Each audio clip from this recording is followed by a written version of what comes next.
Welcome to the GOTO podcast. Each episode covers the brightest and boldest ideas from the world's leading experts in software development. Tune in for practical lessons, compelling theories, and plenty of inspiration. GOTO gathers the brightest minds in the software community to help developers tackle projects today, plan for tomorrow, and create a better future. Stay up to date with the latest in tech through GOTO's top-rated events held online and in person in cities like Amsterdam, London, Copenhagen, and Chicago, and by subscribing to the GOTO Conference's YouTube channel, where you can find thousands more high-quality dev talks. Learn more at gotopia.tech. Hey everyone, welcome to another episode of GOTO Unscripted. We're in Copenhagen at GOTO Copenhagen 2023. I'm Andrea. I'm from Italy. I'm a member of the Elixir team. Elixir is the functional language that runs on the Erlang virtual machine. And I'm here with Francesco. So I'm Francesco. I'm founder and technical director at Erlang Solutions, O'Reilly offer. Been working with the Erlang ecosystem since the mid-90s. Very fortunate to have seen a programming language become an ecosystem of languages. And I think it's probably what we're going to talk about today, right? I think so, yeah. So Francesco and I live very close to each other. We've never met in Italy, only through conferences, various conferences. He's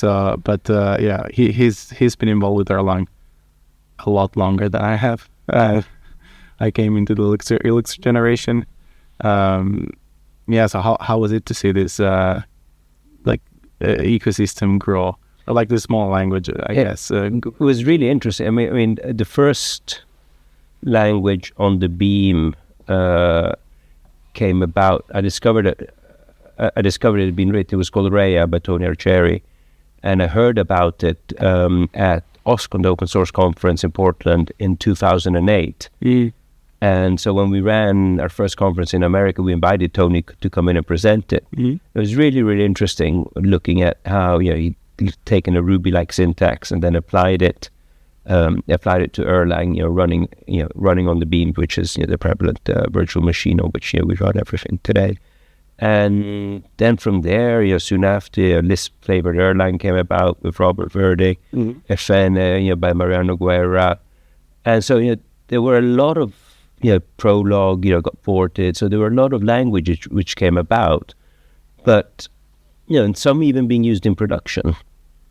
But we never kind of realized it had become an ecosystem of languages, probably until 2014, when we were in San Francisco, and we had, for the first time at the Erlang factory, dedicated a whole track to Elixir. It was still in the early days. I think it was the year the first Elixir Conf happened. So I think something like 140 people, including Dave Thomas's dog.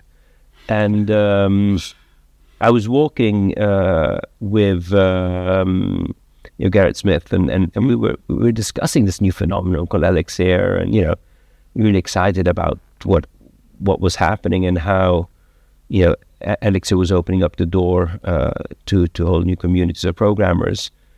And in that conversation, it kind of transpired, Garrett came up, it's, Erlang's becoming now an ecosystem of languages, and that's when it clicked. That's exactly what happened with Java. That's exactly what happened with .NET.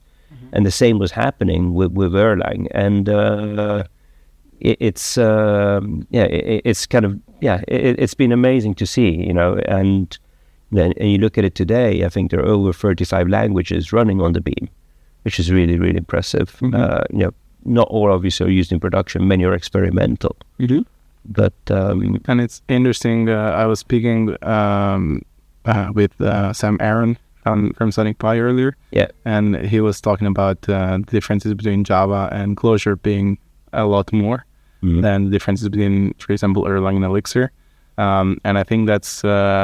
do you feel that's true, that like in the languages on the Beam are much, while there are many flavors of languages on the Beam, and some are statically typed, some are have different flavored syntaxes like Lisp, or they look like Prolog, they look like Lisp, or they look sort of like Ruby. Do you feel like the difference? My feeling is that the differences are I agree. They're not, the differences aren't major, but that's, in my view, is that Erlang, they got a lot of things right when they invented Erlang, when they created Erlang. They spent probably 3 years prototyping a certain domain of problem domain of scalable, fault tolerant soft real-time systems. First looking at all existing languages, industrial languages being used in the industry back in the 80s, and then from there using a virtual machine implemented in Prolog. So by the time they started creating the first virtual machine written in C, they'd come so far in this prototyping activities that they'd really streamlined and created a language with the bare bones and bare necessities. If you ask the different co-inventors of Erlang what they contributed, Mike Williams once told me, I spent most of my time convincing Joe and Robert that even though this was a really cool language feature, we didn't really need it because it didn't add any value. And these design and prototype activities, they looked at different constructs which they tested, and if this construct added value and reduced the code base, then and made the task of building these telecom systems easier, they kept it. Mm-hmm.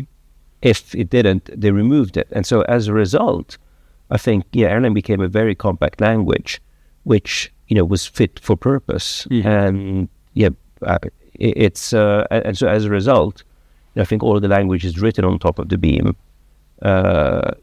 get all of those features and then add their own flavors to it. Accidentally, look at the T-shirt I got. I put on today. Which flavor?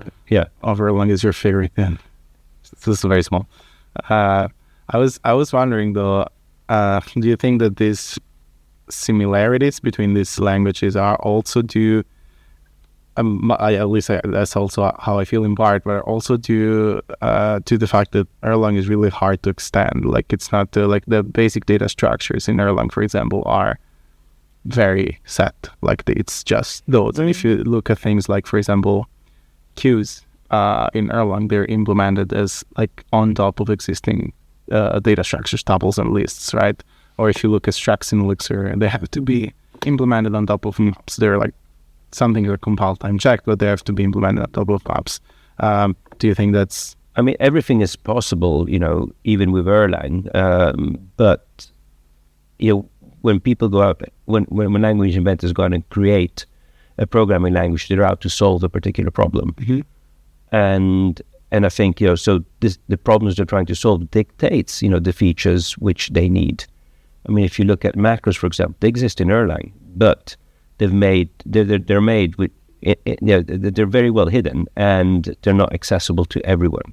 So they're very hard to use and implement. And that was a conscious decision because they didn't want the language to be extendable. I think one of the problems they were trying to solve was the cost of maintenance. Mm-hmm. They were trying to reduce maintenance and operational costs in systems, which they did very, very successfly with the toolings and the hooks, introspection hooks you've got into the VM. Mm-hmm. But everything we were being able to, all the systems we've been able to solve. With it's rare we've gone in and said we wish we had this or that. Mm-hmm. Maybe libraries might have been missing, but not really language features because keeping it simple meant you could do things with a few lines of code on top of it if you need it. And that a super interesting thing that comes to mind is that maps, for example, were really recent Erlang feature, right? And they now feel like a really necessary language feature. Right? Absolutely. I mean, maps were first presented, I believe, at the Erlang user conference by Richard O'Keefe, and what eventually became maps in 2000, but it probably took a decade before they made it into the language. Yeah. And because I remember it was around the time Elixir was becoming 1.0 that they actually made it to correct, yeah. OTPR 17 maybe? Correct, yeah, correct. And again, this is Ericsson. Ericsson is a benevolent dictator, and that's the realities when you're dealing with open source. And they're incredibly conservative over new features because they add to the language. Because if they add something, they need to support and maintain it. And decades. Yeah, and not only that, but everything they do needs to be backwards compatible. Yeah. Because, there are tens of millions of lines of code in production. You make something which isn't backwards compatible, you break the build, and upgrading will can take years. Yeah. We've seen, we've worked on projects where they forked the beam, and to get the code base back on the latest version of the beam, 3-4 years later, in some cases, it took 6 to 12 months of work, and we've seen this on multiple occasions. The thing I like though is that I have a wish list of things that would go into Erlang. Obviously, I think maybe the biggest one would be structs, because the interoperability would be really nice. Like the fact I think structs is exactly what is stopping the ease of calling Elixir libraries from Erlang.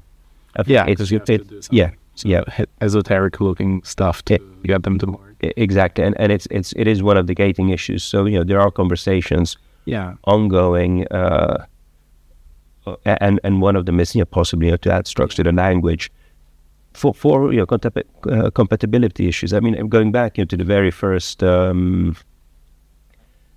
Elixir Conf, I remember Jose saying, we've got we've got access to all of the libraries written in Erlang, which is decades of work of open source libraries, which we can use from Elixir. And the opposite isn't, you don't have the opposite from Erlang, and it's payback time. So adding structs would be, that would be one of the huge benefits from it. I think so, and there is such like a central, like Elixir seems to have developed around structs a lot. Like it's very idiomatic. You see them all over the place, extremely idiomatic, and it would be really nice to see them in Erlang core, because you could probably significantly optimize tagging the struct, for example, because we have to use this little like underscore struct underscore atom key that takes memory in all the structs that we have in the system, and like it would be nice to have it in the beam, because it would probably absolutely. So that's really interesting. As a side note, Robert Verding added structs to Lisp flavored Erlang, which is one of the many languages. It's a Lisp implementation running on the beam. And so that now allows him to call all the Elixir libraries completely seamlessly. So I'm curious if Gleam has structs. Gleam is a statically typed language that's compiled via Rust, though. Like the Gleam compiler is written in Rust, and it generates Erlang bytecode or AST. I don't actually know, but I wonder if it has structs, and I wonder if it. I would bet that it has like records. It would be interesting to know if they actually can get away with not having them tagged, because it's a statically typed language, so you can like probably do the checking. It's a good point. I don't know now. We'll have to ask you.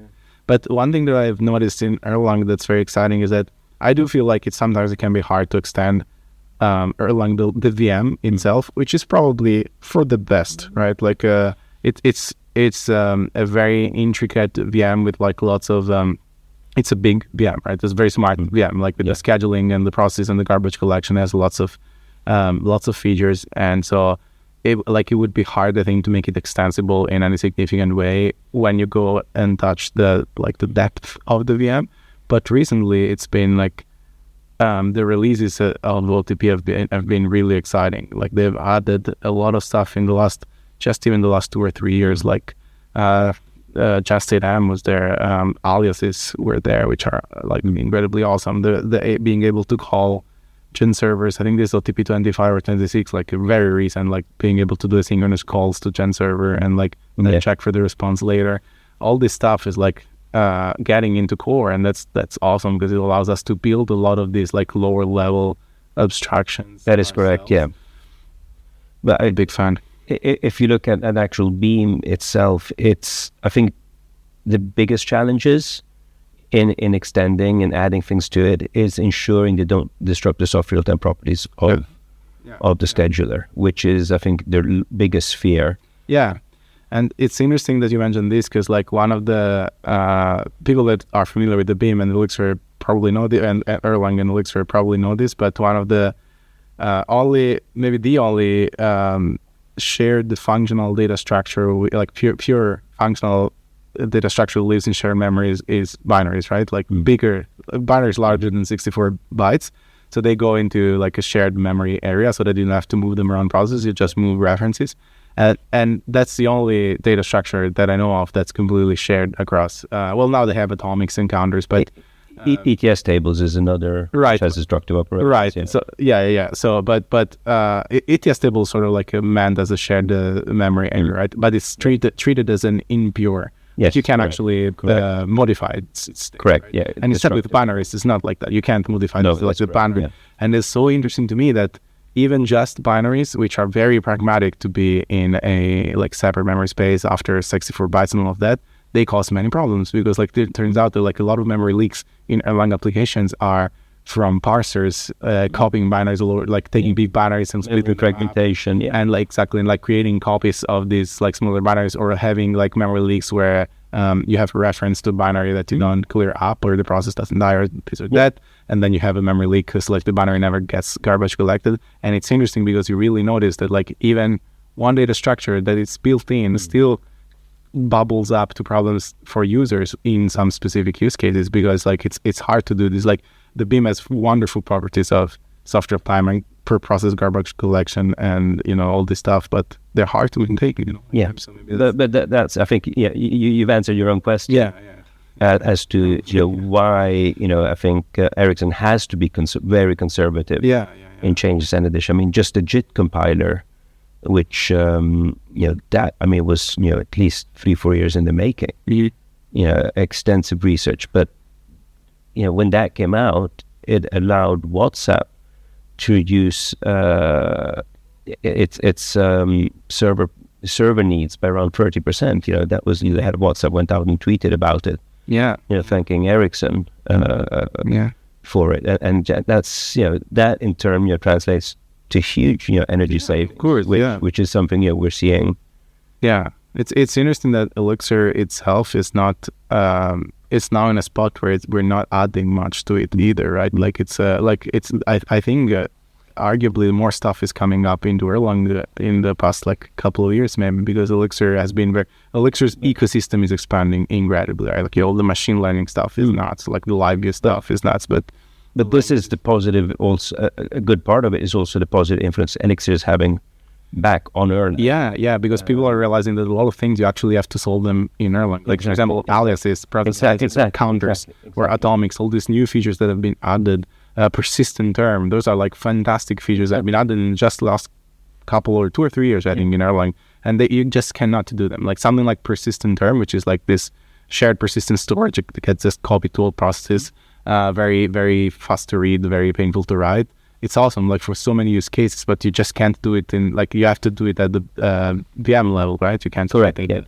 So it's really awesome that these features are like popping up in Erlang, because like from Elixir we just get them free, and from in Erlang you can just use them. So like they're really truly, and you can use them in Glim, you can use them like in all different times. Like that's the benefit obviously of adding features to Erlang. So but that's what amusing. People say, oh, nothing's happening with Erlang. No, there's a lot of work happening. Ericsson is doing an amazing job. Out driving things forward, but it's not so much the language. It's the libraries where the effort is being put in, and on the virtual machine. And, I think that's tricky, because like the work that the Erlang team is putting into Erlang is really low level. Like something like persistent term, or something like atomic, or counters. These are really low level stuff that usually you need. 99% I think of use cases are for like library authors or OTP. Exactly, which like user doesn't see. For example, are mostly used for gen server calls, and like they're used by OTP itself, right? So you don't really get to, and the advancements and the news that are happening in Elixir are like they seem more exciting, because they're like much easier. It's like, oh, there's a new machine learning library that lets you like pick up models from Hugging Face and run your own machine learning models. Like that's something I can touch very easily. It can really get easily to users, or new features in live view, they get right in the hands of users. And instead, the work that Erlang is doing is just as important, just as prolific, right? Like they're doing a lot of stuff. It's just that it's so within maybe it's much more low level. It's a low level it's where harder you need to get it to users, like. It's where you need to have full control over what's going on. But it does have an impact. I mean, I've used for libraries, I've used counters, I've used atomics, I've used all the new features, then they've been awesome. So. An amazing new feature, which I actually discovered reading the manual pages a couple of weeks ago, is the ability to do match specifications. So a match specification, for those of you who don't know, is a program which provides a set of, it's a term, which it consists of a set of variables, a set of logical operations you can do on these variables, and then a set of actions. And so it's a very simple program. It has a very, very small subset of operations and actions you can take. And it was originally being used for tracing local and global function calls in runtime. We're having to trace compile the code. And you wanted to turn on or turn off the trace or trigger trace messages when trigger trace messages when certain conditions were met. So only if the first argument to a local call was user Andrea and and the second argument was atom call home, for example, you could, at that level of granularity, you could trigger a trace message if you knew that was that was where you need to go in and troubleshoot. And this has been extended to message passing, to pattern matching. It's just been extended to a large variety of things. It also works on ETS tables. It has worked on ETS table for a while, but so basically both the power of tracing of kind of sequential calls to a lot of other constructs where again you receive a process receives a particular message, you trigger, you start tracing. It's a very fast way of like matching on stuff and extracting information. Exactly, which is why it's allowed in ETF tables. It's not for the faint of heart. Especially if you're doing it in a live system. But it's for these really kind of hard to reason and hard to figure out bugs. It's again, one of the points of Erlang was to reduce operational costs, and this is this really reduces the time it takes to troubleshoot systems. And find that needle in a haystack. I think Elixir is doing I'm not involved with any of it, that's why I allow myself to say it, but it's doing an amazing job at doing something similar with compiler tracing and like code diagnostics. There has been a ton of work really in the last year to like improve Elixir's Lexer and parser and like all the code compilers. So you're putting hooks into the code basically everywhere. So essentially, like the language servers become very precise in doing stuff. Like now Elixir is able to partially, for example, partially tokenize strings that are like all Elixir code that have syntax errors, so that like we can point you to the syntax error and where it is. Like all these tools, and that's really like it makes me think of that because like that's like really precise tracing at the compilation level, right? And like. I'm not involved with any of it, sadly, but I will benefit from it. It reminds me of when they went in and added line numbers in error messages, which... Elixir is able to, especially with this tooling stuff, is able to having its own compiler written mostly in Elixir, right? And a little bit of Erlang. Like the compiler for Elixir itself is very high level, but very easy to... I've always like felt it's like quite easy to contribute to, so it's quite easy to like do bigger stuff compared to language like where you have lower level compiler that like has to take care of like optimizations and like do multiple more passes. Like Elixir's compilation passes are less, for example, right? So you have easier opportunities for doing this sort of stuff like tracing compilation hooks and all this stuff for code diagnostics. So for very interesting. What did you tell us? Elixir is making its way into a lot of new verticals. I think one of them is machine learning. Yeah. Can you share a little bit over what's happening in that space? Yeah, I think I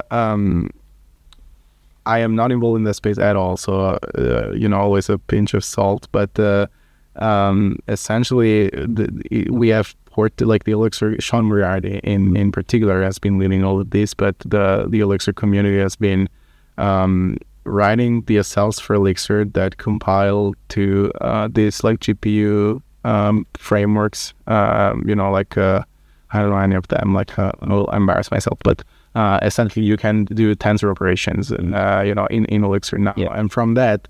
Was born a whole ecosystem of things that you can do now in Elixir related to machine learning. The really interesting thing to me is that it's not necessarily better than Python, as far as I understand, for example, because they both compile to GPU instructions. Eventually they use like this Google compilers for GPU instructions and stuff. So it's not necessarily a better performance, but the thing that's been really interesting is this seems to be one of the first languages to actually challenge Python's dominance over this space, right? It focuses on user experience and adaptability. Nice. It's they do for machine learning what they've done for web development in Phoenix, where they've really reduced the barrier to entry, where you need to know a subset of Elixir to be productive using Phoenix, and you not understand anything of what's happening under the hood. And basically in no time you deploy a website. If they do the same for machine learning, I think it's going to really open up the doors. It's there's a lot of focus. Absolutely. There's a lot of focus on user experience again, like we saw with Phoenix, like we saw with LiveView, like all these tools, like we saw with Nerves as well. Nerves, exactly. Yeah. So Nerves is the embedded framework. It's a framework. For like embedded devices, and like the same thing, like just very, very usable, very user friendly, and they're doing the same thing with machine learning. And to me, it's very interesting because like you can see that the ergonomics make a big difference, right? Like having, even if like maybe performance not going to be better than Python because they're going to compile for like very similar. I don't know anything. I could be saying like total lies here, but like I think that's how it works. And it turns out that the ergonomics and developer experience and usability matter to developers, right? And I think it's interesting. This is one of the, from my very limited experience, it seems to be one of the very few languages that are actually challenging because Python's like, it's the thing in the machine learning sphere, right? Like that's, you write Python, and instead like Elixir is coming up with like, oh, hey, you can actually write this in Elixir too. And it's very, very interesting to see what that will bring in the future. I have no clue. I'm not involved, sadly, because I don't know. I don't really do anything with machine learning. But what really kind of excites me is the ability to run everything in the same memory space. So, if you look at Phoenix, and you decide to use Mnesia as a backend database, you'd have the web server, you'd have your business logic and your database all in the same memory space, which make it extremely fast. I mean, it's faster to create dynamic pages and to read static pages cached in Redis. So if you can do the same, if the same happens with machine learning, then it's going to be fantastic. We use a lot of ETS at my job. For caching and for like responding very quickly to requests, and we have an endpoint for beaconing BDS stats now that's like doing ETS tables are the Redis of the beam. It runs like half a milliseconds, and it just queues requests, and then we flush them out to. You want distributed ETS tables? You just use Mnesia. It's there's a lot of tools, very powerful tools. So I mean, just to wrap up, I mean, what's your view over kind of the future of Erlang, Elixir, Gleam, and ecosystem as a whole? Good question. I have no clue. My dream is just that like they become so interoperable that I can write my libraries in Elixir, some libraries in Gleam, some libraries in Erlang, and they just like all works together. That's my dream, because like I think people are gonna have preferences. Erlang is a simpler language, for example, and I think a bunch of in that it has less features. Strictly speaking, like there's less feature surface, but it's like simpler. Gleam has completely different characteristics, like the statical type stuff. And I would like to be able to choose which one I want to use for different use cases. Like I want to write a compression algorithm. Like maybe Gleam is really nice because it lets me like do it, like have static types that check all this stuff. I need to write something related to like mingling with protocol stuff. It's nice to have like the static types. I want to write something that like is going to be complex, and I want to write it in Erlang to keep the feature set simple. I want to write something that's like uses protocols. I want to be able to use Elixir. So my dream would be to have a single community. Like I wrote a bunch of drivers in Elixir for example, Cassandra, Redis, like all this stuff. I would love if people from Erlang who just use them. Because the absolutely. I think interoperability is key. Yeah, I hope that. I completely agree with you. And and from my point of view, I'm seeing kind of Erlang, Elixir, and other Beam languages making their way to edge networks and even out on IoT devices. And that's, for example, where I think Gleam would really take off for the simple reason it's statically typed and it makes the language much more secure. Yeah, you can take off a bunch of stuff. Yeah, from runtime. Exactly, you're actually reducing the surface of attack and the external surface of attack. But the great thing is that all of these languages are interoperable and dependent on each other. So hoping they'll thrive and continue growing together. Thanks, Andrea. Thank you. Thanks for listening to this episode of the GOTO podcast. Head over to gotopia.tech to discover lots more content from the brightest minds in software development.